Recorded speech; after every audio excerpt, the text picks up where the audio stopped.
Hey guys, I am back with another mini vlog.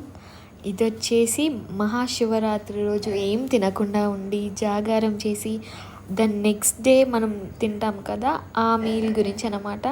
నాకు చాలా చాలా ఇష్టం ఈ మీల్. ప్రతి ఇయర్ నాకు ఒక స్పెషల్ మీల్ లాగా అనిపిస్తుంది. ఇక అమ్మ ప్రిపేర్ చేయడమే ఆలస్యం, అందరం ఫ్రెష్ అప్ అయిపోయి కూర్చుండిపోయాం.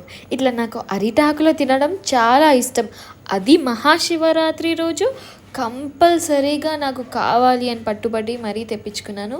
సో అన్నీ వడ్డించేసుకున్నాను. పెరుగు, ఉప్పు, అమ్మ చేసిన పప్పు, అన్నం, క్యాలీఫ్లవర్ ఫ్రై, పాపడాలు అండ్ అమ్మ చేసే చాలా అద్భుతంగా ఉండే బెల్లపన్నం. సో ఇవన్నీ వడ్డించేసుకొని కూర్చున్నాను. ఫస్ట్ అయితే అమ్మ చేసిన బెల్లపన్నం తిని ఆహా అనిపించింది. ఆ తరువాత పప్పులో క్యాలీఫ్లవర్ ఫ్రై పెట్టుకొని, నాకు పాపడం పెట్టుకొని అట్లా ఆ కాంబోలా ఇట్లా మిక్స్ చేసుకొని తినడం అలవాటు. అండ్ ఫైనల్గా అయితే పెరుగులో కూడా నేను ప్లెయిన్గా తినకుండా క్యాలీఫ్లవర్ ఫ్రై పెట్టుకొని తింటాను. అట్లా నాకు అలవాటు అనమాట.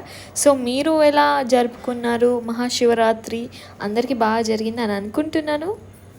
Bye bye.